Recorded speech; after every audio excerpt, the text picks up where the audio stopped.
মহান রব্বুল ইজ্জাতুল জালালকে ধন্যবাদ জানাচ্ছি, যিনি পবিত্র রমজানুল মোবারকে জমার দিন আসরের পরে দোয়া কবুল হওয়ার যে সমস্ত সময়গুলো আছে তার ভেতরে অন্যতম এই সময়টা মহাবিশ্বের মহাবিশ্বর মহান রব্বুল ইজ্জাতুল জালালের মুখের বাণী কোরআনে কারীম তাফসীর শোনার জন্য যে আল্লাহ আমাদেরকে নিয়ে আসলেন, বলেন আলহামদুলিল্লাহ। নবীজি বলেন, মান ক্বালা বিহি সাদাকা, যারা কোরআন দিয়ে কথা বলে এরা সত্য কথা বলে। সুতরাং এখন থেকে মরণ পর্যন্ত কথা শুনতে হলে কোরআনের কথা শোনা লাগবে। হ্যাঁ, এখানে আরেকটা শিক্ষা আছে। কথা তো কোরআন দিয়েই এদেশে যারাই বলছে, ইসলামী দল যারা নাম নিয়েছে, কথা বললে কি দিয়ে বলে? কথা বললেন না? আমার তাহেরি ভাই কি দিয়ে কথা বলে বলেন তো? যেভাবে নাচে, এ নাচও তো কোরআনে আছে নাকি? 48,000 পীরের দরবার এই দেশে, সরকারি জরিপে সব দরবার থেকে কিসের কথা আসে বলেন? এটা ঢাকা জেলা, এর পাশে মানিকগঞ্জ না? গাজীপুর, মানিকগঞ্জ, এরপর একটা জেলা আছে, আমি নাম নাই নিলাম, দরকার নেই ওই জেলার নাম নেওয়া। না, নদীর ওপারে, ও জেলার নাম বলা যাবে না। ও জেলায় আল্লাহর ওলিরা আছে। এখন মানুষজন ওখানে যায় আল্লাহকে পাওয়ার জন্য। আমি আসরের নামাজ পড়লাম, পড়ার পরে ইমাম সাহেব দেখে ঘুরে বসে বলছে, ইয়া আইয়ুহাল্লাযীনা আমানু ইত্তাকুল্লাহ ওয়াবতাগু ইলাইহিল ওয়াসিলা, হে ঈমানদারেরা আল্লাহকে ভয় করো আর আল্লাহ পর্যন্ত পৌঁছাতে ওসিলা তালাশ করো। আর ওসিলা এই যে এখানে যে শুয়ে আছে, এই আল্লাহ। এই আয়াতের কি তাফসীর ব্যাখ্যা কিছু হয়েছে? অথচ সামনে যারা আছে সব কিন্তু বলছে সুবহানাল্লাহ। না, ওখানে যাওয়া লাগে এইভাবে করি, আবার আসাও লাগে এইভাবে করি। আমি যে এভাবে আসি নাই, আমারা বলছে তাড়াতাড়ি ঘরেন। কেন? নবীর রওজা ঘুরে আসলাম, এভাবে আসা লাগলো না তো? আমার এমন একটা বাংলা কথা বলল, বলছে ওটা তবের নবী, এটা আমাদের। ওর ঈমান আছে না গেছে? চলে গেছে। তো বাস্তবে এখানে তাকান তো, এই যে কাজ কারবার গুলো ওরা কোরআনের আয়াত পড়েই কিন্তু মানুষকে ওয়াজ করছে, যে এখানে যিনি আছেন তার ওসিলা দিয়ে আল্লাহর কাছে পৌঁছাতে হবে। অথচ ওসিলা শব্দের ব্যাখ্যা আমি তাফসিরে পেয়েছি দুইটা। ওসিলা মানে জীবনের নেক কাজ। ওসিলা মানে কি? আপনি যদি কোনো দোয়া করতে চান, জীবনের আল্লাহর কাছে নেক কাজ যেটা করেছিলেন আল্লাহর ভয়ে, ওই নেক কাজের ওসিলা দিয়ে দোয়া করতে পারেন। পাহাড়ের ভেতরে যে 3 জন আটক ছিল, তারা যে দোয়া করেছিল জীবনের নেক কাজ দিয়ে, এটা আমরা জানি না? তাই আপনি নবীজির হাদিস থেকে নেবেন। উনি যে পীর সাহেবের ওসিলা দিচ্ছে, কোথায় পেয়েছেন মরা মানুষের ওসিলা দিয়া? আপনার জীবনের নেক কাজ যেটা আল্লাহর জন্য করেছিলেন, ওইটার ওসিলা দিন, দোয়া কবুল হবে। 2 নম্বরে ওসিলা মানে নবীর সম্মান। কার সম্মান? বিশ্ব নবীর সম্মান। এই শব্দ দিয়ে আপনি দোয়া করেন। এজন্য আজানের পরে যে দোয়া পড়া হয়, ওয়াবতাগু ইলাইহিল ওয়াসিলা, কিয়ামতের ময়দানে একটা জায়গা থাকবে, সেই জায়গার নামই হবে ওসিলা, সম্মানিত জায়গা। তা আমাদের বোঝানোর বিষয় ছিল, নবীজি বললেন কোরআন দিয়ে কথা বললে তারা সত্য কথা বলে। আর আমরাও শুনছি সবাই কোরআন দিয়েই বলছি, যে সবার কথা কি সত্য না? এটা বোঝার জন্যে আপনার ক্ষমতা থাকা লাগবে। এই জন্যেই তো কোরআনের প্রথম শব্দ ফরজ, যেটা পড়ো। রোজার ফরজ আল্লাহ আগে দেয়নি, নামাজের ফরজ আগে দেয়নি, আগে দিয়েছে কিসের ফরজ? বলেন বলেন। পড়তে হবে আপনাকে। নবীজি যেদিন নবুয়ত পেয়েছেন, বুখারী শরীফের হাদিস, বিশ্ব নবীকে 3 বার বুকে জড়িয়ে নিয়েছিল জিবরাইল, বলেছেন ইকরা। নবীজি বলেছেন 3 বার, মা আনা বিকারি, আমি পড়তে পারি না। এই ছেলে, কথা বলে কি এখানে? বসেন।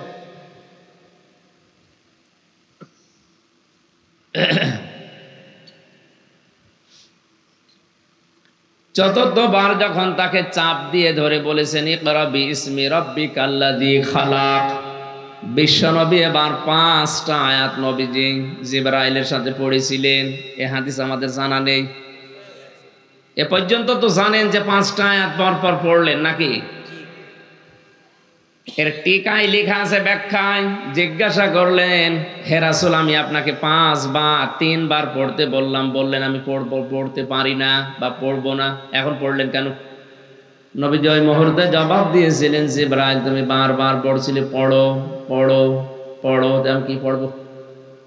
তুমি তো বলবা যে কি পড়বো, যখনই বললে বিসমি রব্বিকাল্লাযী খালাক, ওই রবের নামে পড়ো যিনি তোমাকে বানিয়েছে। এবার কিন্তু আমি পড়া আরম্ভ করেছি। উম্মতদেরকে শিক্ষা দিতে চেয়েছেন কিয়ামত পর্যন্ত দুনিয়ায় যারা নবীর উম্মত আসবে তারা যেন রব ছাড়া অন্য কারো নামে না পড়ে।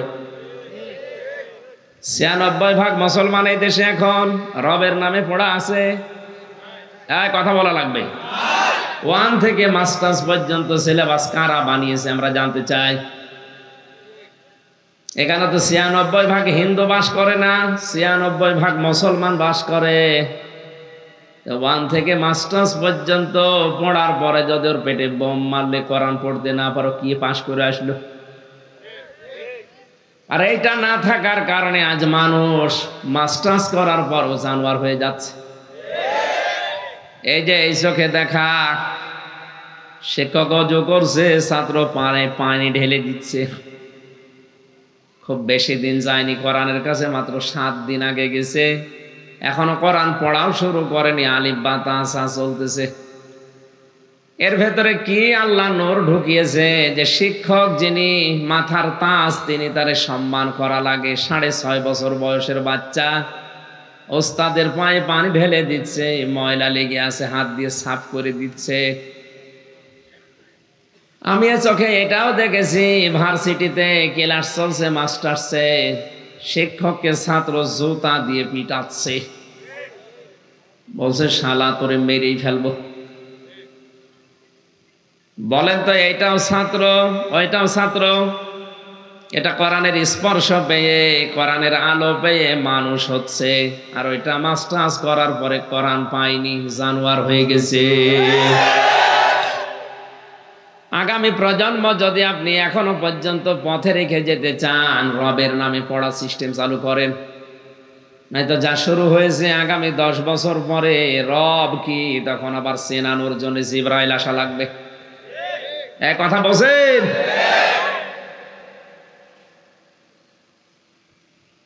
এজন্য প্রথম ফরজ যেহেতু পড়ো, ইকরা শব্দের ব্যাখ্যায় আমি পেয়েছি ইকরা মানে পড়ো, ইকরা মানে বোঝো, ইকরা মানে নিজে মানো, ইকরা মানে মানুষকে মানানোর পদ্ধতি, পরিবেশ তৈরি করে দাও। কোরআন পড়ার ব্যাপারে 3টা শব্দ আমার নজরে এসেছে, কারা, রাতালা আর তালাওয়া। অভিধান বেত্তা যারা, তারা লিখেছে এই 3টা শব্দের ব্যাখ্যা, পড়ো, বোঝো, নিজে মানো, আর মানুষকে মানানোর পরিবেশ তৈরি করে দাও।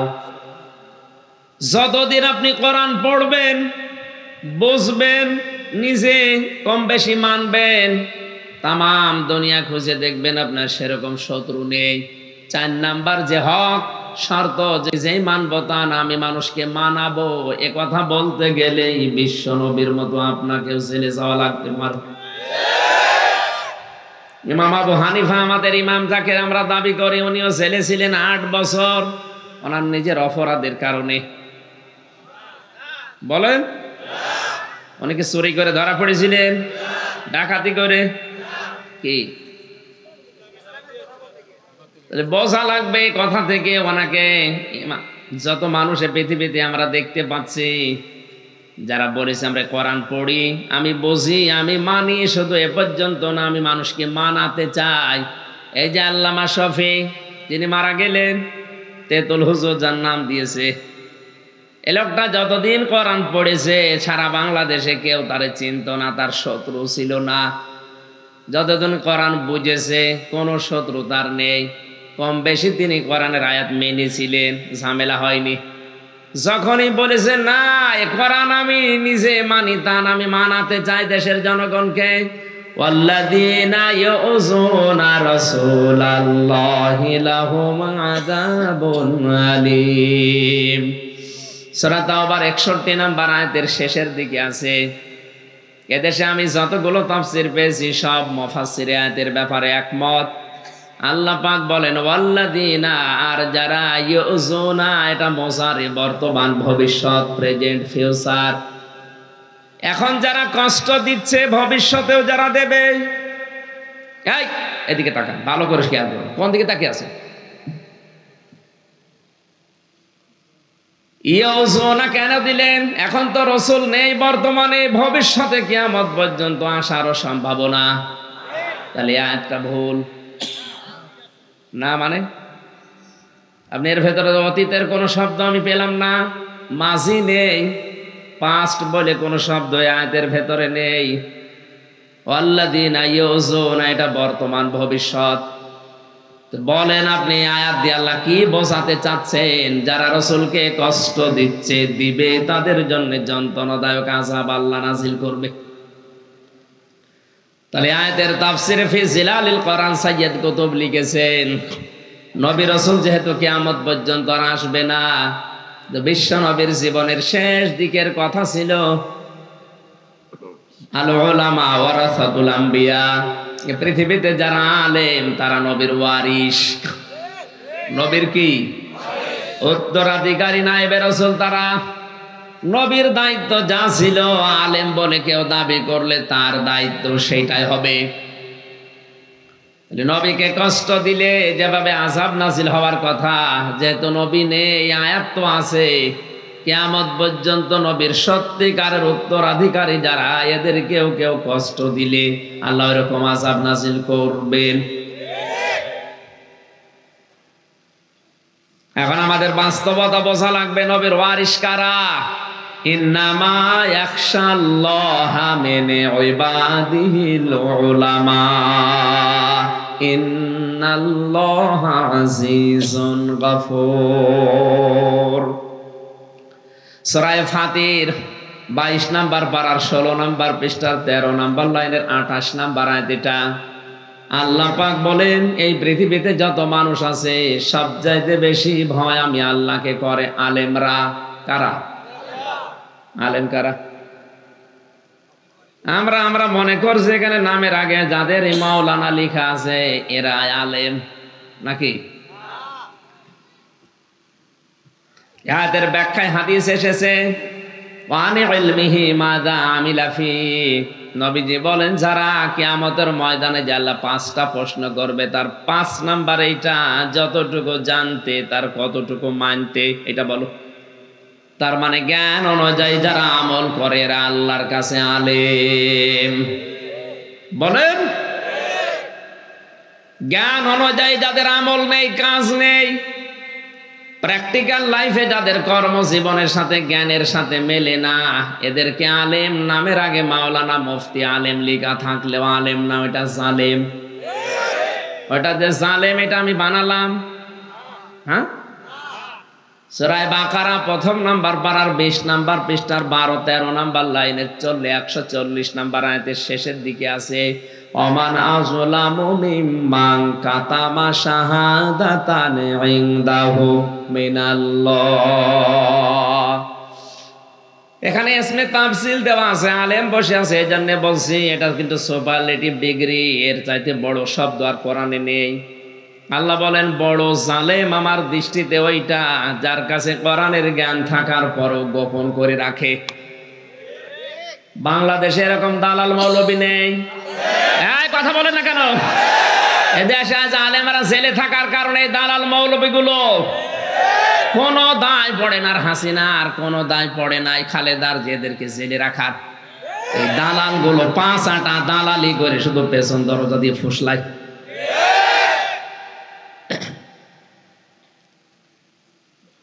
সঠিক কথাটা বলতে গিয়ে বলে আমাদের বিরুদ্ধে বলছে, তোমার মুখ থেকে জেলখানা থেকে আমি শুনে এসেছি। যারা জেলে আছে 76 জন কওমি মাদ্রাসার আলেম ছিলাম এক জায়গায়, সবার এক বাক্যে আমরা জেলে থাকতাম না ওই দালাল গুলোর কারণে আছে। আর বলতে গেলে বলে হ্যাঁ আমাদের বিরুদ্ধে, তোর বিরুদ্ধে তোর আমি চিনি, তোমাদের কাছ থেকে এই কথাটা শুনে আসলাম। আর বলতে গেলে আমার উপরে তোমার রাগ কেন? আসল রাগ তো হওয়া দরকার যারা বলিছে এটা তাদের উপরে। এই আয়াত অনুযায়ী আলেম কারা তাহলে? দুনিয়াতে যারা তাদের জ্ঞান অনুযায়ী তাদের এলেম অনুযায়ী আমল করবে, আর পৃথিবীতে আমরা জানি জ্ঞানের ওপরে সব চাইতে বেশি আমল করেছে নবীরা। এ কথার সাথে একমত আছেন তো? নবীরা সব চাইতে বেশি আমল করে নাই? তাকান নবীদের দিকে, ইয়া হাসরাতান আলাল ইবাদ মা ইয়াতিহিম মির রাসূলিন ইল্লা কানু বিহি ইস্তাহজিউন।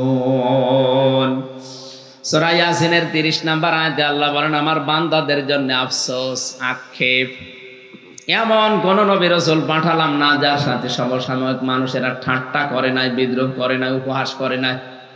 নবীদের চরিত্র খারাপ ছিল? মানুষের মেয়ের দিকে তাকিয়ে থাকতো? ঘর ভেঙে দিত? কোন কারণে তাদের উপর ঠাট্টা বিদ্রুপ আপনার একটু মনে হয় না? পৃথিবীতে বহু নবীর জীবনী পড়ে দেখেছি, তাদের নাম জাতির লোকেরা পাল্টিয়ে পর্যন্ত দিয়েছে। ইহুদিরা মুসা নবীর নাম পাল্টিয়ে দিয়েছে জোসেফ, খ্রিস্টানরা ঈসা নবীর নাম পাল্টিয়ে দিয়েছে যিশু। পৃথিবীতে মুসলিম বিজ্ঞানী ছিল আল ক্যামি, তার নাম পাল্টিয়ে দিয়েছে কেমিস্ট্রি। ইব্রাহিম নবীর নাম ওরা পাল্টিয়ে দিয়েছে আব্রাহাম। হযরতে জাবির রাদিয়াল্লাহু তাআলা আনহু, বিরাট মাপের সাহাবী, তার নামও পাল্টিয়ে বানিয়েছে আল জেবরা। আমার নামও পাল্টিয়ে দিয়েছে পিসকে হুজুর। কি নাম গো! তাহলে নাম পাল্টানোর এই সিস্টেম, এটা শুধু এই 2-5 বছরের বিষয় না, এটা হয়ে আসছে আবহমান কাল থেকে। এদেশে আলেমদের মাথার মুকুট যিনি ছিলেন হাজার হাজার আলেমের উস্তাদ, তারও নাম পাল্টিয়ে দিয়েছে তেতুল হুজুর। আরে ভাই, আপনার একটা বারো চিন্তা আসে না এই শব্দটা কার মাথা থেকে এসেছে? আপনি টের পাচ্ছেন? যার আসে আসুক, আপনার বলার দরকার নেই। ছোটখাটো মাথার কাজ না, এ শব্দ আসতে অনেক বড় মাথা লাগে।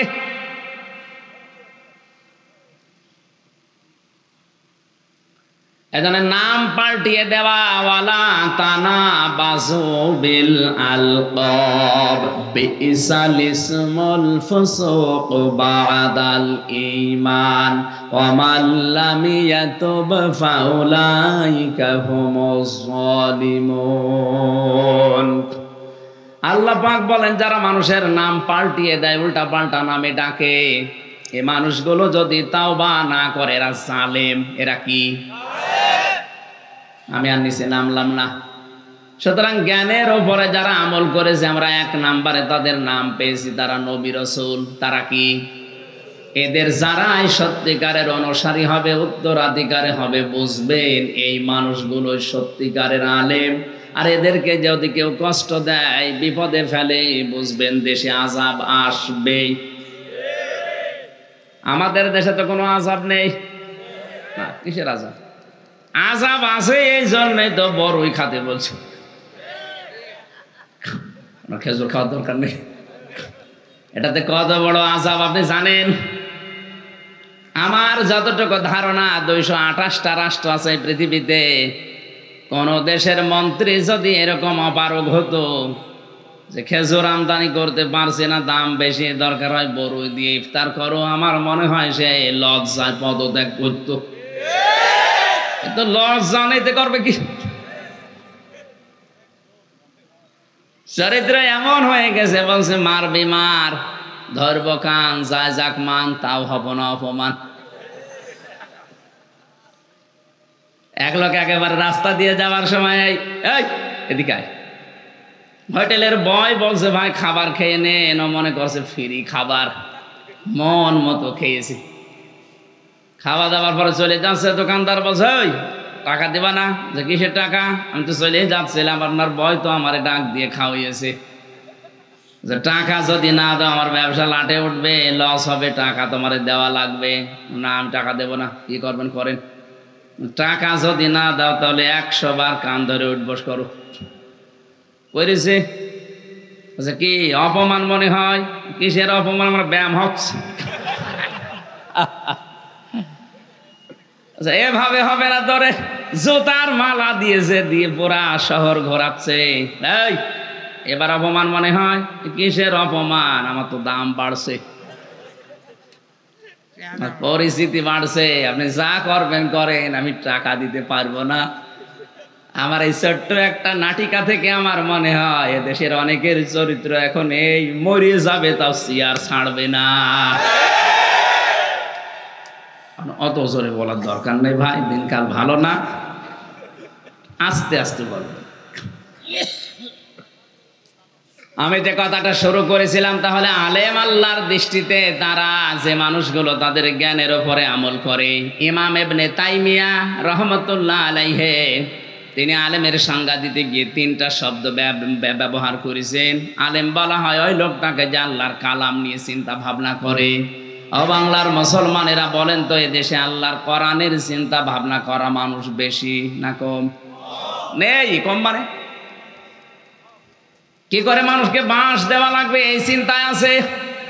আমার মনে হয় এইসব চিন্তা বাদ দিয়ে দেশের আলেমরা যদি আজ একটু চিন্তা করতো, দেখি কোরআন থেকে নতুন কোনো তথ্য বের করা যায় কিনা, এদেশে আমরা সাধারণ মানুষ অনেক কিছু পেতাম। আর শিরক বেদাত দিয়ে দেশ ভরে যাচ্ছে, এখনো পর্যন্ত যদি টনক না নড়ে, কালকেই বেদাত আপনার ঘরে ঢুকবে। দ্বিতীয় নম্বরে আলেম ওই লোকটা যে আল্লাহর ইবাদতে নিজেকে ব্রত করে। 3 নম্বরে আলেম ওই লোকটা যে লোকটা সমর্থ থাকার পরও আল্লাহর গুনার কাজ থেকে নিজেকে বিরত রাখে। সুযোগ সুবিধা সব পজিশন ঠিক আছে, কিন্তু আল্লাহর ভয়ে যারা নিজেকে বিরত রাখবে গুনার কাজ থেকে, এরা আল্লাহর কাছে আলেম। আলেমের সংজ্ঞা বললাম কয়টা? আল্লাহ আমাদেরকে এই সংজ্ঞা অনুযায়ী আলেম হওয়ার তৌফিক দাও, বলেন আমিন। দরুদ আর সালাম পড়ছে আমাদের নবী মুহাম্মদুর রাসূলুল্লাহ সাল্লাল্লাহু আলাইহি ওয়াসাল্লামের প্রতি। যারা আনিত আদর্শ পেয়ে আমরা খুশি না বেজার? না, এখানে কয়জন বললেন নবীর আদর্শ পেয়ে আমরা খুশি না বেজার? এখানে যারা আমরা আছি, আমরা জানি অজু করলে অজু ভেঙে যায় 7টা কারণে, নামাজ পড়লে নামাজ ভেঙে যায় 19টা কারণে, না জানেন না?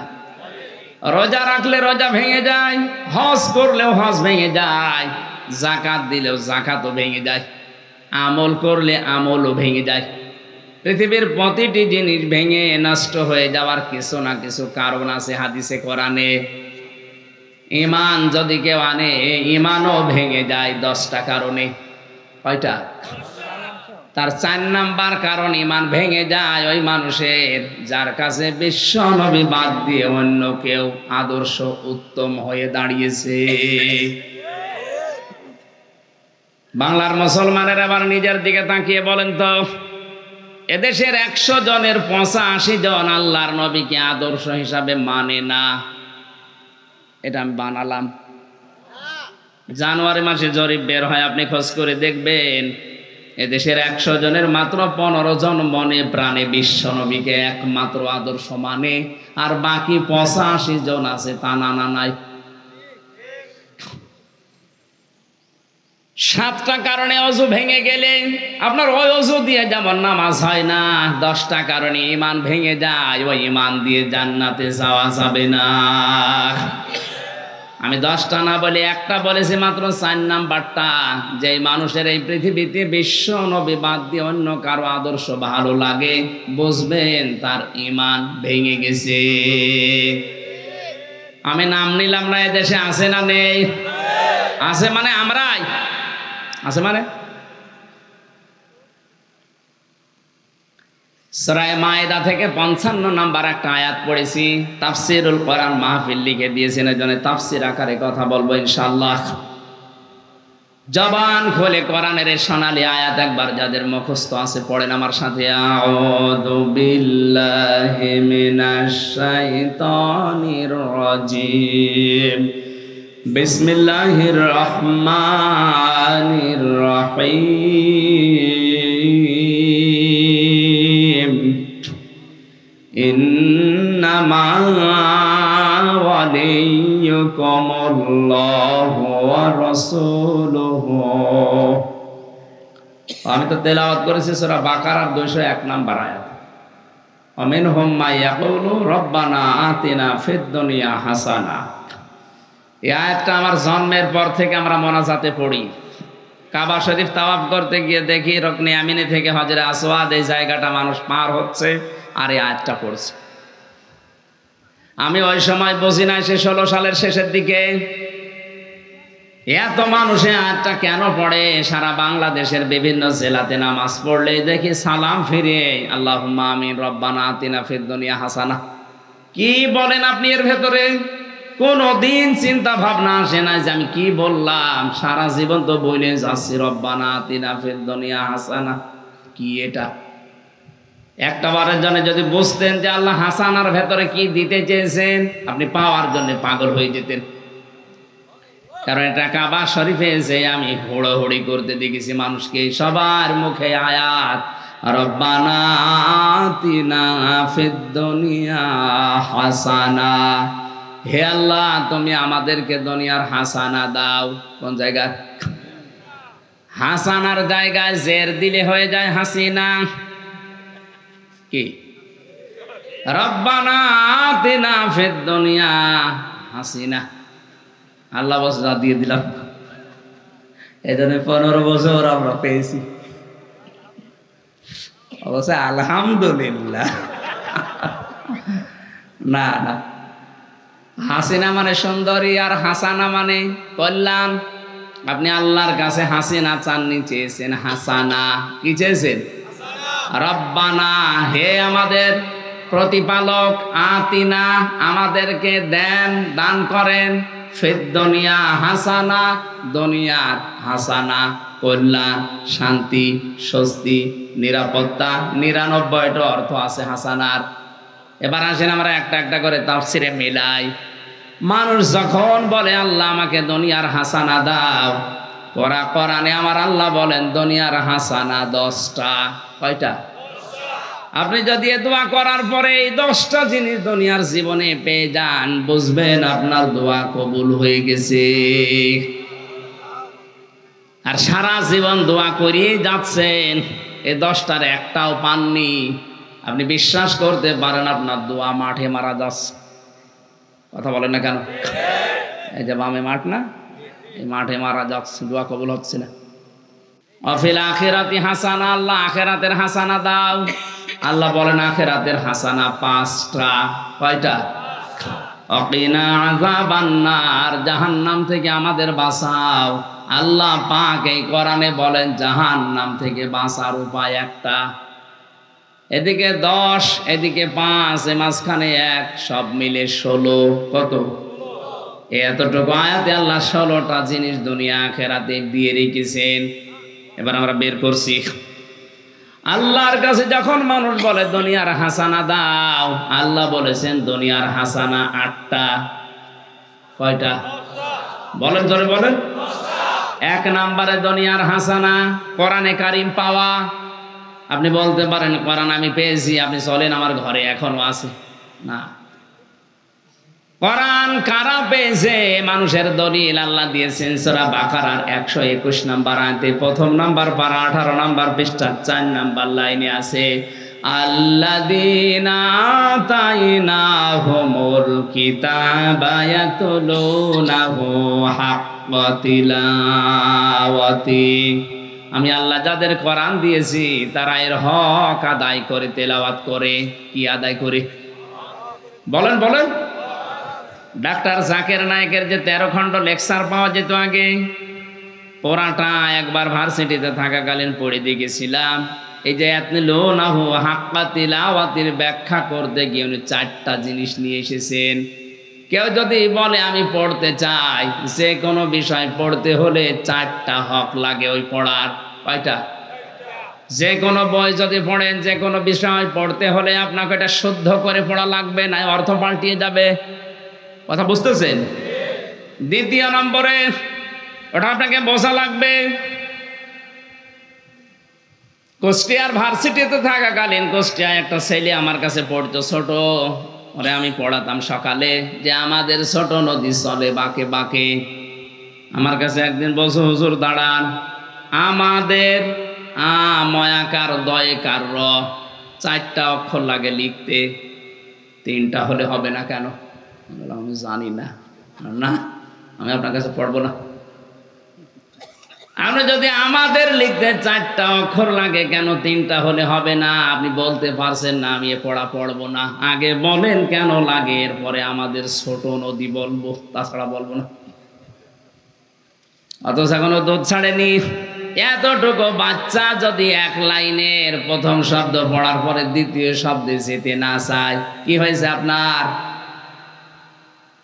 বুড়ো হয়ে গেলেন, আজ পর্যন্ত কোরআনে কারীম অনেকে পড়তে পারে, কিন্তু আল্লাহ যে কি বলতে চায় বোঝে না, এরকম মানুষ নেই। আপনি তো হক আদায় করতে পারছেন না, কোরআন আপনার কাছে আছে এ কথা আপনি বলতে পারেন না, কারণ এটা 1 নম্বরের শর্ত, আপনাকে পড়তে হবে শুদ্ধ করে। আমি আল কোরআন রিসার্চ ফাউন্ডেশনের সদস্য ছিলাম, ওই সময় জরিপ পেয়েছিলাম এই দেশে 100 জনের 95 জন কোরআন শরীফ শুদ্ধ করে পড়তে পারে না। এই রিপোর্ট খুব ভালো রিপোর্ট। 5 জন পারে, তার ভেতরে 4 জন পড়ে, বোঝে না। বলেন তো এই রিপোর্টও কি খুব ভালো? কি আশ্চর্য দুনিয়া! 96% মানুষ এখানে মুসলমান, আর 100 জনের 95 জন আল্লাহর এই কোরআন এই চিঠি পড়তেই পারে না শুদ্ধ করে। ওই যে মানুষ মরে গেলে দেখি পাশে বসে পড়ে, ও যে কি পড়ে, নতুন জিবরাইল মনে হয় নাজিল করছে, আন্দাজে সুর করেছে, টান দিতে আছে যতক্ষণ শরীরে দম আছে। অর্থ পাল্টালে থাক, নাই থাকে থাক, যায় যাক, ও পড়তে আছে। এখানে একটা মাসলা বের হয়, মানুষ মারা গেলে পাশে বসে কোরআন পড়া, এটা আপনি বানিয়েছেন, এটা ইসলাম না। আর আমার যতটুকু ধারণা, মানুষ মরে গেলে পাশে বসে কেউ যদি কোরআন পড়ে, ওই লোকটা যদি কোরআনের ওপরে আমল না থাকে, ওর আযাব আরো বাড়বে। আর এরকম মানুষের পাশে আমরা দেখি বেশি পড়া হয়। সারা জীবন সুদের ব্যবসা করেছে, ওর ছেলে 10 জন হাফেজ নিয়ে বলছে আমার বাপ মরে গেছে পড়েন। ও হাফেজ সাহেব বলছে লা তাকুলুর রিবা দাআফাম মুদাআফা, যে চক্রবৃদ্ধি হারে সুদ খেয়েও না।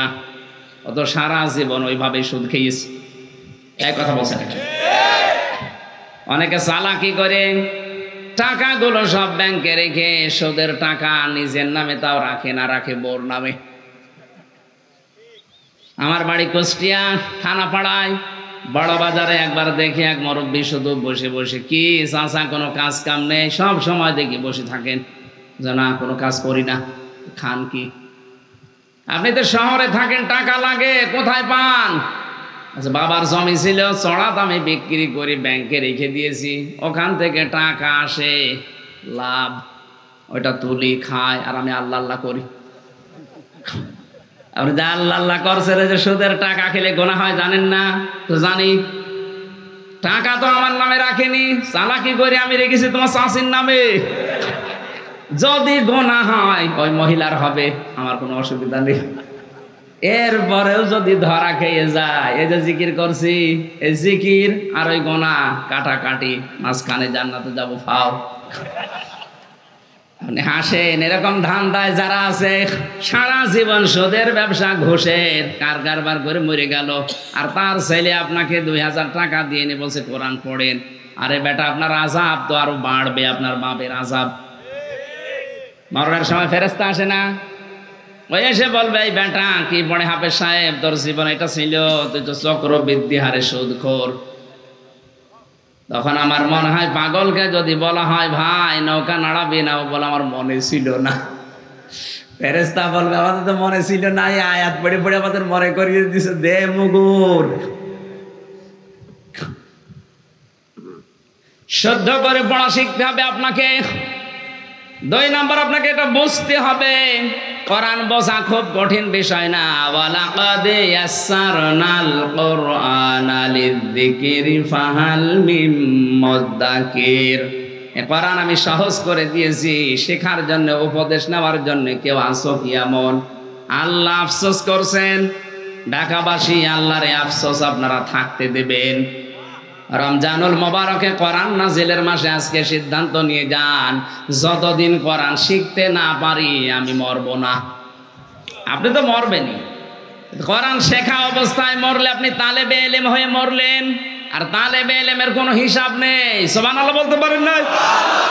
তাহলে এই সুযোগটা আজকের দিন থেকে কাজে লাগাবেন। শিখতে শিখতে যদি মারা যান, তালেবে এলেম আপনি না শিখতে পারলেও আপনার আর অসুবিধা নেই।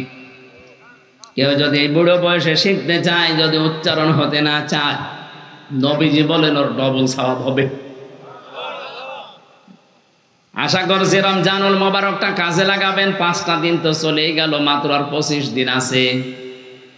এরপরও যদি কারো বিবেকের দরজায় ধাক্কা না লাগে, আমার মনে হয় ওর কুকুরে প্রসাব করেছে বিবেকের উপর। 3 নাম্বার, এটা আপনাকে বুঝতে হবে। শুধু বুঝেই শেষ না, যতটুকু বুঝবেন ততটুকু প্র্যাকটিক্যাল লাইফে মিলাবেন। 4 নাম্বার, এটা আমি মানুষকে মানাতে চাই, ওই পরিবেশ তৈরি করে দেব। এমন একটা পরিবেশ কায়েম করব, এমন একটা সমাজ বানাবো যে সমাজে জেনা হবে না, যে সমাজে ঘুষ নেওয়ার লোক পাওয়া যাবে না। কথা বলেন ঠিক কিনা? এ কোরআন দিয়ে আমি এমন একটা সমাজ তৈরি করব যে সমাজে ঢোল পিটিয়েও যাকাত নেওয়ার মানুষ খুঁজে পাওয়া যাবে না। বাংলাদেশের একটা থানার জরিপ আমি পড়েছিলাম, সাতক্ষীরার কলারোয়া, একটা গরিব এলাকা, মাছের ঘের দিয়ে ব্যবসা করে খায় এলাকার মানুষেরা। অথচ ওই এলাকার ব্যাংকে যে টাকা পড়ে আছে, পত্রিকায় জরিপ এসেছিল, ওই টাকা যদি তুলে শুধু যাকাত দেওয়া হয়, আমার মনে হয় ওই থানায় আর গরিব মানুষ পরবর্তী বছরে খুঁজে পাওয়া যাবে না। বাংলার মুসলমানেরা সাতক্ষীরার কলারোয়ার চাইতে ঢাকার উত্তরখানে গরিব মানুষ বেশি। বলেন, এখানেও ব্যাংকে যে টাকা পড়ে আছে, সরকারের দায়িত্ব সারা বাংলাদেশের শুধু ব্যাংকের যাদের টাকা পড়ে আছে, টাকার কোনো কাজ নেই, ওই টাকার যদি যাকাত আদায় করে সঠিকভাবে বন্টন করা হয়, 3 বছরের ভেতরে এই দেশ দারিদ্র্যমুক্ত হয়ে যাবে। কারণ আল্লাহর বিধান মানতে গেলেই বরকত আসবে। কথা বলেন না কেন? আল্লাহর এই বিধান বাদ দিয়ে যখন সুদের কাজ কারবার চালু করেছে, আল্লাহ বরকত তুলে নিয়েছে, তখন অভাব দেখা দিয়েছে। এজন্য আমাদের উচিত হচ্ছে কোরআন যেন মানুষ মানতে পারে সেই পরিবেশ তৈরি করে দেওয়া। আমি বলছি কোরআন আমি পেয়েছি, কই আমি তো দেখলাম না, কোরআন শুধু ঘরে আছে, আমরা কোরআন এখনো পাইনি। হবে না, দুনিয়ার হাসানা আল্লাহ পাক বলেন কোরআনের হেদায়াত পাওয়া। বাংলাদেশে 100 জনের আমার মনে হয় 98 জন এখন কোরআনের হেদায়েত থেকে বঞ্চিত। মনে মনে করতে পারেন, কই আমি তো পেয়েছি। কে বলিস আপনি কোরআনের হেদায়েত পেয়েছেন? কোরআনের হেদায়েত পাইনি এই যে নরসিংদীর গিরিশচন্দ্র সেন, এ বেটা হিন্দু মানুষ, আমাদের চাইতে কোরআন পড়েছিল বেশি, বুঝেছিল বেশি, লিখেছিল বেশি, ও তাফসীরও লিখেছে, কিন্তু কোরআন থেকে হেদায়েত পায়নি, কারণ ওর মন ছিল না। কি ছিল না? বলেন বলেন। আপনার যদি আজকের আলোচনা থেকে মন তৈরি না হয়, কিছু মানুষ দেখলাম হেঁটে হেঁটে কয়েকজন চলে যাচ্ছে, আমি জানি ওর ঘা লেগেছে। আরে ভাই, কোরআন শরীফ যদি কারো মনের পরিবর্তন ঘটাতে না পারে, ও যেন বিশ্বাস করে নেয় ও জাহান্নামের জন্য তৈরি হয়েছে। এই কথাটা আমি বানালাম। এতে তিরমিজি শরীফের হাদিস, মানিত্তাবাআল হুদা বিগাইরিল কোরআন আদাল্লাহুল্লাহ। এখানে যারা গ্রামার বোঝে জিজ্ঞাসা করেন তো শব্দটার ওজন কত? আদাল্লা ইউদিল্লু বাবে ইফআল। যদি নবী দল্লা শব্দ দিতেন, দল্লা ইয়াদিল্লু, তাহলে বাংলা অর্থ আসতো আপনি নিজেই নিজেকে গোমরা বানিয়ে ফেলেছেন। কিন্তু আদাল্লা শব্দের বাংলা অর্থ হবে, যখনই বাবে ফাল থেকে কোনো শব্দ আসবে, বাংলা অর্থ দাঁড়াবে আপনি হয়তো ভালো হওয়ার নিয়তে কোনো জায়গায় গিয়েছিলেন, কিন্তু কোরআন সেখানে ছিল না। এজন্য আল্লাহ নিজে দায়িত্ব নিয়ে আপনাকে গোমরা বানিয়ে দেবে। এই হাদিসের বাস্তব প্রমাণ আজ বাংলাদেশ। এই কথা বলা লাগবে। কথা বললে বলে হুজুর পীরের বিরুদ্ধে বলেন না। আমি পীরের বিরুদ্ধে এমনি বলছি না। 48,000 পীর, আপনি একটা দরবার দেখান যেখানে গেলে কোরআনের কর্মসূচি পাওয়া যায়, দেখান, আমি যাব। একটাও নেই। চট্টগ্রামের মরহুম আব্দুল জব্বার ছিল, এখন আস্তে আস্তে নষ্ট হয়ে যাচ্ছে। আগেকার জামানার পীরদের জীবনী পড়েছি, ভার্সিটিতে থাকাকালীন দেখতাম ওদের কাছে মানুষ গেলে কোরআন তুলে দিতই নাও, এটা পড়লে তুমি আল্লাহকে পেয়ে যাবে। আর এখন 48,000 দরবারের একটা দরবারে এগুলো নেই। ওদের ছেলে মেয়েরা এখন দায়িত্বে আছে, ওখানে গেলে এখন আর কোরআন দেয় না, এখন দিয়ে দেয় হু হু যা। এই কথা বলা লাগবে। জিকিরের নাম নেই, এমন এমন সিস্টেম চালু করে দিয়েছে, ও কলব থাকলেও থাকে, না থাকলেও থাকে। কেউ আবার আল্লাহর পাশাপাশি বাবার নামে জিকির আরম্ভ করেছে, ইয়া আলী বাবা, শাহ আলী বাবা, দয়াল বাবা, খাজা বাবা। যারা আল্লাহর নামের পাশাপাশি অন্য কাউকে ডাকবেন তাদের শাস্তি হবে ডবল। সূরা ফুরকান 19 নম্বর পারা 4 নম্বর পৃষ্ঠা 13 নম্বর লাইনে আছে। যারা আল্লাহর পাশাপাশি অন্য কাউকে ডাকেন সাবধান, এত বাংলায় কথা বলেও যদি আপনি না বোঝার ভান করে থাকেন তবে আপনার হুঁশ ফিরবে। আল্লাহকে ডাকে, ডাকে না তা না, তার পাশাপাশি অন্য কাউকে যারা ডাকে তাদের শাস্তি হবে কয়টা? ডবল। ইউদাআফু লাহুল আযাব ইয়াউমাল কিয়ামাতি ওয়া ইয়াখলুদ ফীহি মুহানা। আমরা যেন এই ভুল কাজটা বাংলাদেশে না করি, বুঝে শুনে, কেউ না বুঝে করেছেন সেটা আলাদা, ওটা মাফ হয়ে যাবে। কিন্তু এখন জানার পরে যেন আল্লাহর পাশাপাশি অন্য কাউকে আপনি ডাকবেন না, এমনকি রাসূলুল্লাহকেও জিকির করা জায়েজ নেই। কেউ যদি বলে ইয়া রাসূলুল্লাহ, ইয়া রাসূলুল্লাহ, হারাম। জিকির হবে শুধু কার নামে? রাসূলের নামে হবে দরুদ। রাসূলের নামে কি? আল্লাহর নবীর নামে জিকির করা জায়েজ নেই, কারণ জিকির একটা ইবাদত। জিকির কি? আপনি ইবাদতটা সিস্টেম পাল্টিয়ে ফেললেন। এই জন্যই বলছিলাম কোরআন নেই, এ কারণে হাজারো মানুষ আজ ভালো হওয়ার নিয়তে যে দেখি ভালো হওয়া তো দূরের কথা, আরো খারাপ হয়ে যাচ্ছে। এই যে কুষ্টিয়ার লালনের মাজার, মানুষ তো মনে করে আল্লাহর ওলি শুয়ে আছে, অথচ সারা দেশ করিয়ে যে কয় মন গাঁজা না পাবেন, ওখানে গেলে আরো বেশি পাবেন। পুলিশে পাহারা দিয়ে খাওয়ায়, খা জায়গা ফেরি জায়গা, মন মতো গাঁজা খেয়ে ঢলতেছে। অথচ এই কুড়িগ্রাম, এই রংপুর বিভাগের বিভিন্ন জেলা থেকে মানুষেরা যায়, বউ ছেলে মেয়ে সব নিয়ে, ও মনে করে যে না আল্লাহর ওলি শুয়ে আছে লালন শাহ। আসার সময় আজকে একটা বাজলো, কি যেন শাহ আলী, ওই লোকটা শাহ আলী না কি যেন, মেরপুরে বিমানবন্দর থেকে আসার সময় দেখলাম ওই লোকটার, হ্যাঁ লোকটা হয়তো ভালো ছিল, অসুবিধা হয়নি, কিন্তু ওখানে ঢুকে আমি 5 মিনিটের জন্য একটু, ড্রাইভার আমার বলছিল ভেতরে ঢুকে দেখি, কে দেখবো, আমি দেখলেই তো মানুষ ঘিরে ধরবে, দূরে থেকে দেখি কি দৃশ্য। ওরে বাবা, মসজিদে মানুষ নেই, ও মাজারে বসে বসে ঢুলতেছে। আমিও বিশ্বাস করি ওখানে যে শুয়ে আছে লোকটা ভালো মানুষ, কিন্তু আপনি কি করছেন? তার নাম নেওয়ার যে শিরিক বেদাত গুলো আপনি আরম্ভ করলেন, আমার তো মনে হয় শাহ আলী বগদাদী রহমতুল্লাহ আলাইহে, উনি যদি এখন জীবিত হওয়ার সিস্টেম থাকতো, ওইটা আপনাকে আগে পিটাইতো। আমি আশা করবো আল্লাহ ছাড়া কারণ আমি জিকির আজকে থেকে আর হবে না। যত যে যা বলুক না কেন, এগুলো চট্টগ্রাম বিভাগে বেশি হয়, আর আমার তাহির ভাই তো বেশি আছে, শুরুই করেছে আল্লাহর নাম কিছুক্ষণ বলার পরে ইয়া আলী বাবা, শাহ আলী বাবা, দয়াল বাবা, আগলা বাবা, পাগলা বাবা, সব চলছে না।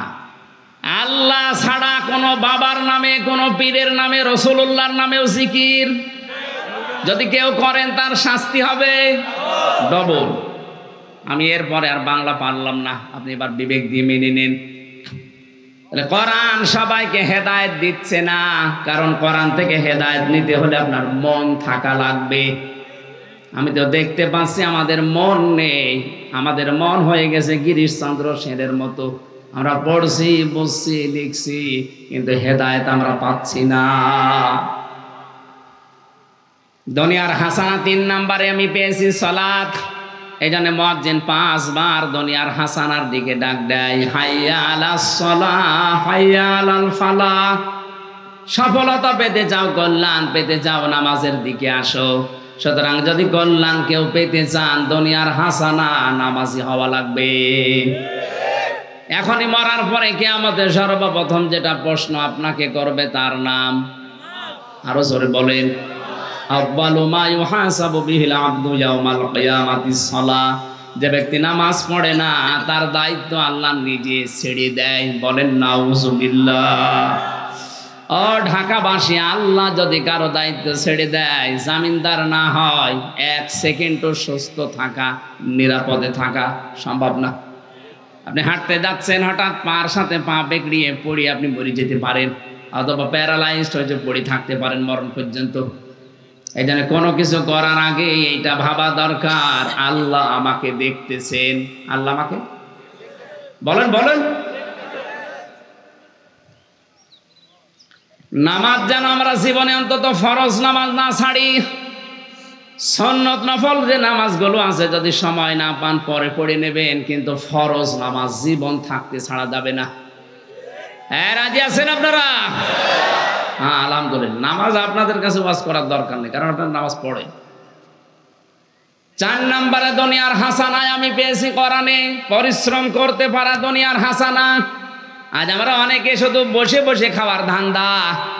লাকাদ খালাকনাল ইনসানা ফি কাবাদ। আমি মানুষকে বানিয়েছি কষ্টের পরে কষ্ট সহ্য করা। তার মানে আপনি কষ্ট যদি না করেন, আপনার হাতির মতো শরীর, আপনি কি করবেন? এখনো যদি মারা যান তো মাটির সাথে মিশে যাবেন। শ্রম দেন, নিজের মুখের খাবার তৈরি করেন, আরো 8টা 10টা মানুষের খাবার তৈরির ব্যবস্থা করেন।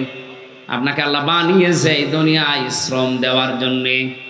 এমনকি আল্লাহর কাছে কেউ পৌঁছাতে হলে কাদহাং ফামলাকি, কেউ যদি আল্লাহর কাছে পৌঁছাতে চায় তারও শ্রম দেওয়া লাগবে, কঠোর শ্রম। আজ আমাদের 18 কোটি হাত, 18 কোটি মানুষের 36 কোটি হাত যদি আমরা কাজের হাত বানিয়ে ফেলতে পারতাম, আল্লাহর কসম এই দুনিয়াতে আমাদের আমেরিকা, জাপান, চীন, রাশিয়া, ভারত এদের কাছে হাত পেতে থাকা লাগতো না। এমন একটা গেড়া করে পড়ে আছে, আপনি হয়তো বাস্তবতা বুঝছেন না, ভেতরে যারা দায়িত্বে আছে তারা টের পাচ্ছে। এমন একটা ঝামেলা এ দেশটা আছে, এদিকে আছে আমেরিকা আর এদিকে আছে চীন আর রাশিয়া। কোন দিকে যাবেন আপনি? যেদিকে যাবেন সেদিকে মরবেন। আল্লাহ এই বিশাল যে ষড়যন্ত্র চলছে আন্তর্জাতিক, একটা আমেরিকা আর এদিকে চীন আর ভারত আর রাশিয়া, এই কবল থেকে যদি আল্লাহ না বাঁচায়, আমাদের এই ইমানে বাঁচা সম্ভব না। আপনি কয়েকজন খালি মাথা নাড়িয়েছেন, ঠিক ঠিক, এখনো বাস্তবতা বোঝেননি কি অবস্থায় আছি আমরা। আজ ফিলিস্তিনের পক্ষে কথা বললে বাংলাদেশ সরকার খুশি হয়, আমেরিকা নারাজ হয়। এই কথা বলছেন না কেন? ফিলিস্তিনের পক্ষে কথা বললে রাশিয়া আর চীন খুশি হয়, ওরা কি মুসলমান যে খুশি হয়ে যাচ্ছে? কোরআনে কারীম জানিয়েছে, ওয়ালান তারদা আনকাল ইয়াহুদু ওয়ালান নাসারা হাত্তা তাত্তাবিআ মিল্লাতাহুম। হে নবী, কখনো আপনি ইহুদি খ্রিস্টানদের খুশি করতে পারবেন না যতক্ষণ তাদের ধর্ম আপনি মেনে না নেবেন। তা আপনি কি তাদের ধর্ম মেনে নিয়েছেন যে তারা এদের পক্ষে দাঁড়ালে খুশি হচ্ছে? আপনি টের পাচ্ছেন কি? এর ভেতরে আন্তর্জাতিক রাজনীতি চলছে, অথচ এরাই ধরে ধরে মুসলমানদেরকে ওই ঘরে মারে। কথা বলে না কেন? এরাই ধরে রাশিয়ায় মুসলমানদেরকে মারে। আর আজকে আজ ফিলিস্তিনে সমস্যা মুসলমানদের, এদিকে কথা বললে আমেরিকা রাগ করছে। শ্রম দেওয়া শেখেন। আজ বাইরের দেশে টাকাগুলো প্রচার না করে, বেগম পাড়া না বানিয়ে যদি এই দেশে এই টাকাগুলো কর্মসংস্থানের জন্য আপনি ব্যয় করতেন, আমার মনে হয় এই দেশ আর হাত পাতা লাগতো না। দায়িত্বে যারা আছেন সরকার প্রধান থেকে, তাদেরকে বলবো আমরা এই বেগম পাড়ার নামে যত টাকা পাচার হয়েছে, পেছনে লাথি দিয়ে টাকাগুলো নিয়ে আসেন। সে যেই হোক, এদেশে কর্মসংস্থান তৈরি করেন। হাজার হাজার মানুষের কর্মসংস্থান এখনো তৈরি করা সম্ভব। সারা বিশ্বের 228টা রাষ্ট্র হাঁ করে আছে এদেশে বিনিয়োগ করার জন্যে, কারণ বিশ্বের কোনো দেশে এত মানুষ নেই। এত অল্প জায়গায় এত মানুষের হাত নেই দুনিয়ার কোনো দেশে, সুবহানাল্লাহ বলতে পারেন না? এই হাতগুলো যদি ভিক্ষুকের হাত না হয়ে কর্মঠ হাত হয়ে যায়, আমার আল্লাহ নিজে বরকত দেবেন। কারণ দুনিয়ার হাসানা রেখেছেন কর্মের ভেতরে। পৃথিবীর কোন নবীর জীবনে আমি পাইনি যে বসে বসে খেয়েছে, আমি পাইনি। প্রত্যেকটা নবী ছিল কর্মঠ, প্রতিটি নবী কাজ করে খেত। আদম নবী চাষ করে খেত, দাউদ নবী লোহা পিটিয়ে সোজা করে খেত, কামার ছিল। আমাদের নবী মুহাম্মদুর রাসূলুল্লাহ ব্যবসা করে খেত। এই কথা বলছেন না?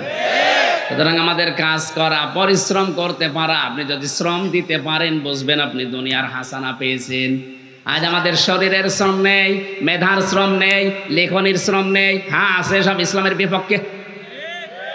শ্রম দিচ্ছে না বা আমার রামরা, তা না, ওদের শ্রম আছে। ওদের ভাষার কথাগুলো তাকান, ওদের ভাষার শ্রম আছে, ওদের লেখনী শ্রম আছে, ওদের মেধার শ্রম আছে, ওদের ছেলে মেয়েদেরকে দিয়ে ওরা শ্রম দিচ্ছে।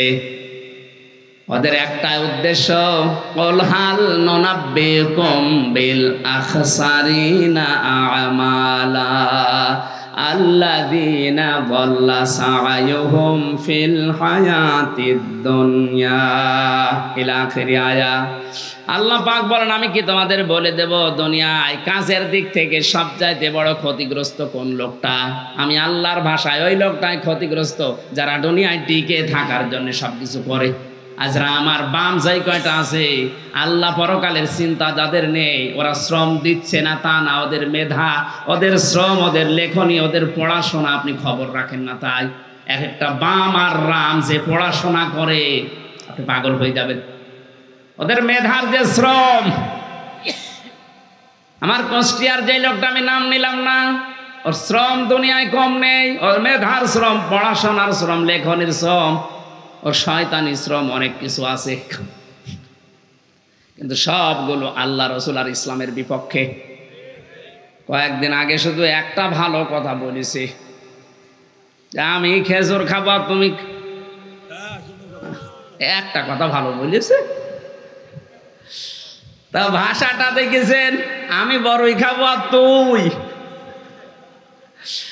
যাই হোক, লোকটার কথা ভালো লেগেছে। কুষ্টিয়ায় বসবাস করে এখন আমার গর্ববোধ করতে মনে বলছে যে আল্লাহর ওলি পেয়েছি আমরা। প্রতিবাদ তো করিস, সে যে ভাষাই করুক। কথা বলছেন? ওদের শ্রমের দিকে তাকায় আমরা যখন মাঝে মাঝে, ওদের যে লেখাপড়া, ওদের যে পড়াশোনা, লেখনী, ওদের যে বক্তব্য, ওদের মেধার যে শ্রম, আপনি পারবেন না। অথচ ওইগুলো দেওয়ার দরকার ছিল আমাদের। 2 ঘন্টা পড়ে আপনার আর পড়তে ভালো লাগে না, ওরা 24 ঘন্টা 18 ঘন্টা আমি পড়তে দেখি ওদের।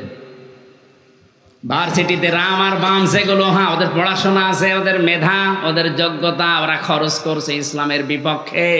এইভাবে যদি আমরা শ্রম দিয়ে ইসলামের পক্ষে কাজে লাগাতে পারতাম, 96% মুসলমানের দেশে ইসলাম আরো উপরে থাকতো।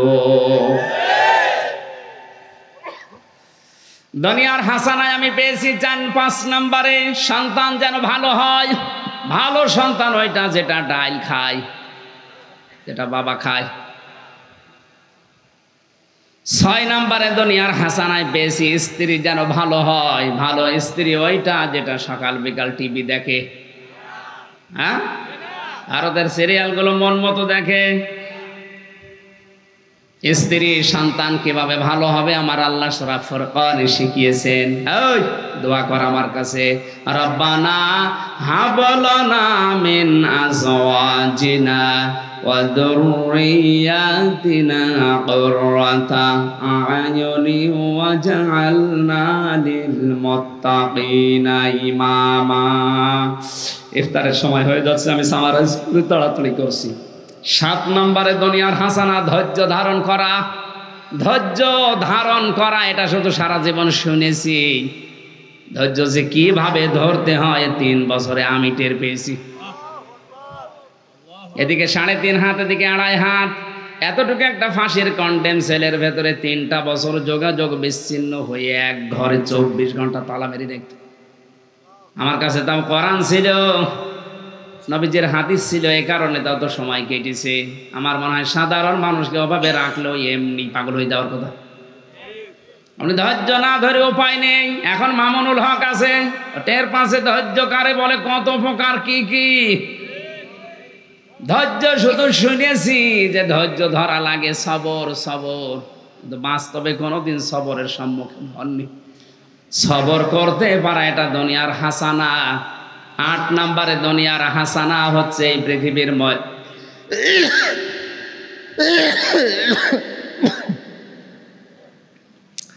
সুবহানাল্লাহ।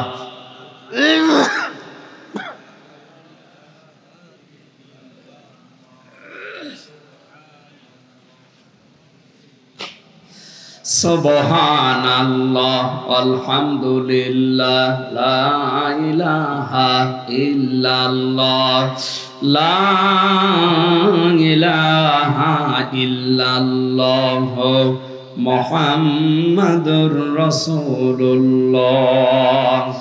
8 নম্বরে দুনিয়ার হাসানা কোরআনের সমাজ পাওয়া। আমরা পাইনি কোরআনের সমাজ। কোরআনের সমাজ বলা হয় ওই সমাজকে যে সমাজে কোরআনের 500 আইন থাকে। কয়টা?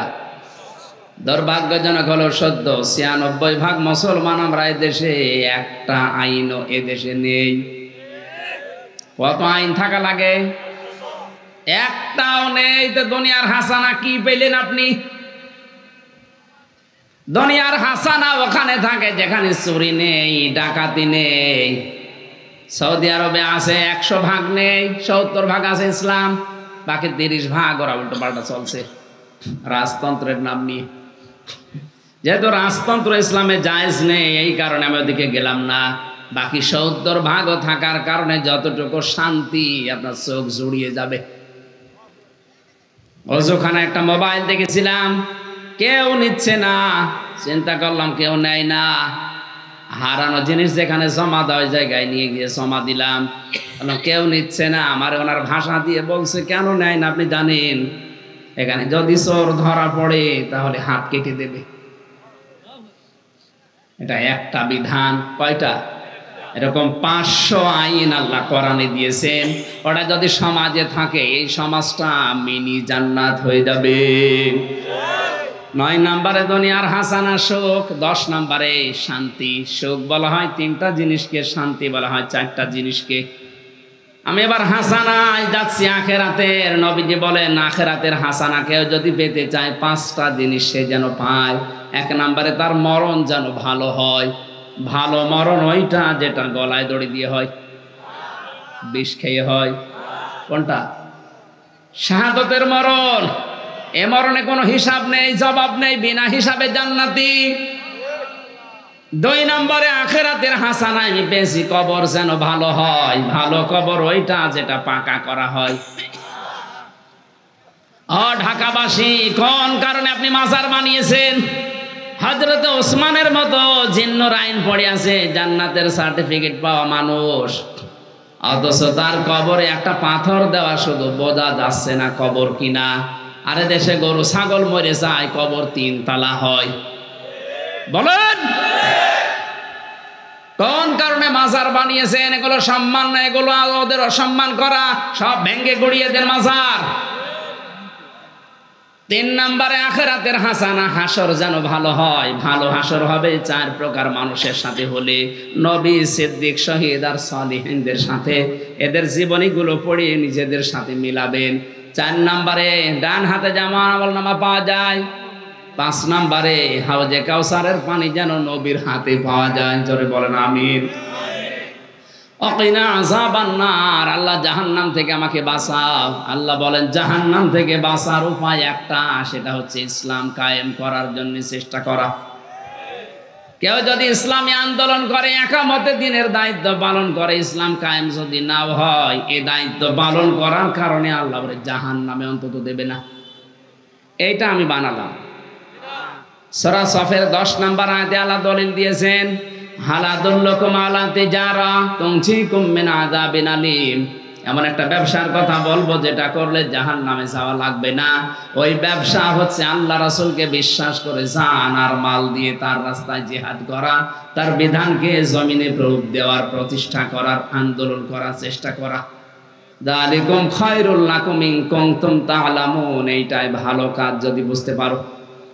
সুতরাং কেউ যদি দুনিয়ার ময়দানে কিয়ামতের দিনের দায়িত্ব পালন করে, দিন কায়েম করবা, আমি পীর সাহেব আছি ঠিক আছে অসুবিধা নেই, কিন্তু আমার আসল টার্গেট থাকবে বাংলায় কি করে আল্লাহর জমিনে দিন কায়েম হয়। আমি তাবলীগ করব অসুবিধা নেই, আমি জীবন চিল্লায় যান, কিন্তু টার্গেট থাকা লাগবে কি করে দেশে দিন কায়েম হয়। নামাজ কায়েম যেমন ফরজ, দিন কায়েমও। এটা করলে জাহান্নামে যাওয়া লাগে না। এই 16টা জিনিস আল্লাহ কোরআনের আয়াতের ভেতরে লুকিয়ে রেখেছেন আমাদের প্র্যাকটিক্যাল লাইফে, যেন আল্লাহ আমাদেরকে দান করেন, বলেন আমিন। মান সামা রমাদানা ঈমানান ওয়া ইহতিসাবান গফিরা লাহু মা তাকদ্দামা মিন যামবি, যে ব্যক্তি রমজান মাস পেয়েছে আর ঈমান এবং ইহতিসাব, ইহতিসাব কি? হিসাব করে করে, আসল শব্দ হিসাব, এখান থেকে ইহতিসাব, হিসাব করে করে জীবন চালানোর সিদ্ধান্ত নেবে। যেখানেই পা ফেলবে দেখবে আল্লাহ রাসূলের এখানে সিদ্ধান্ত আছে কিনা। যদি দেখে না আমার দানের ভেতরে আল্লাহ রাসূলের সিদ্ধান্ত নেই, এখানে দান করা থেকে বিরত থাকবে হিসাব করে। কোন জায়গায় পা ফেলার আগেই চিন্তা করবে না এখানে আল্লাহ রাসূলের সিদ্ধান্ত নেই, সুতরাং এরকম দল আমি করতে পারি না যে দলে আল্লাহ রাসূলের কোনো বিধান নেই। এই জন্য ঈমান এবং হিসাব করে করে বাকি জীবন চালানোর সিদ্ধান্ত যারা রমজানে নেবে, গফিরা লাহু মা তাকদ্দামা মিন যামবি, তার জীবনের হিসাব নিকাশের কথা আমার আল্লাহ বলেন পেছনের সব কিছু মাফ করে দেবেন। আর আমরা কি ধরে রেখেছি? যে ব্যক্তি ঈমান আর সওয়াব পাওয়ার নিয়তে রমজান মাসে ইবাদত করবে, কি সওয়াব পাবেন আপনি? আপনার জীবনে তো কোনো হিসাব নেই। বাস্তবে আমাদেরকে আল্লাহ পাক এই হাদিসের উপরে আমল করার তৌফিক দান করেন, আমিন। বারাকাল্লাহু লানা ওয়া লাকুম ফিল কোরআনিল আযীম। ইফতারির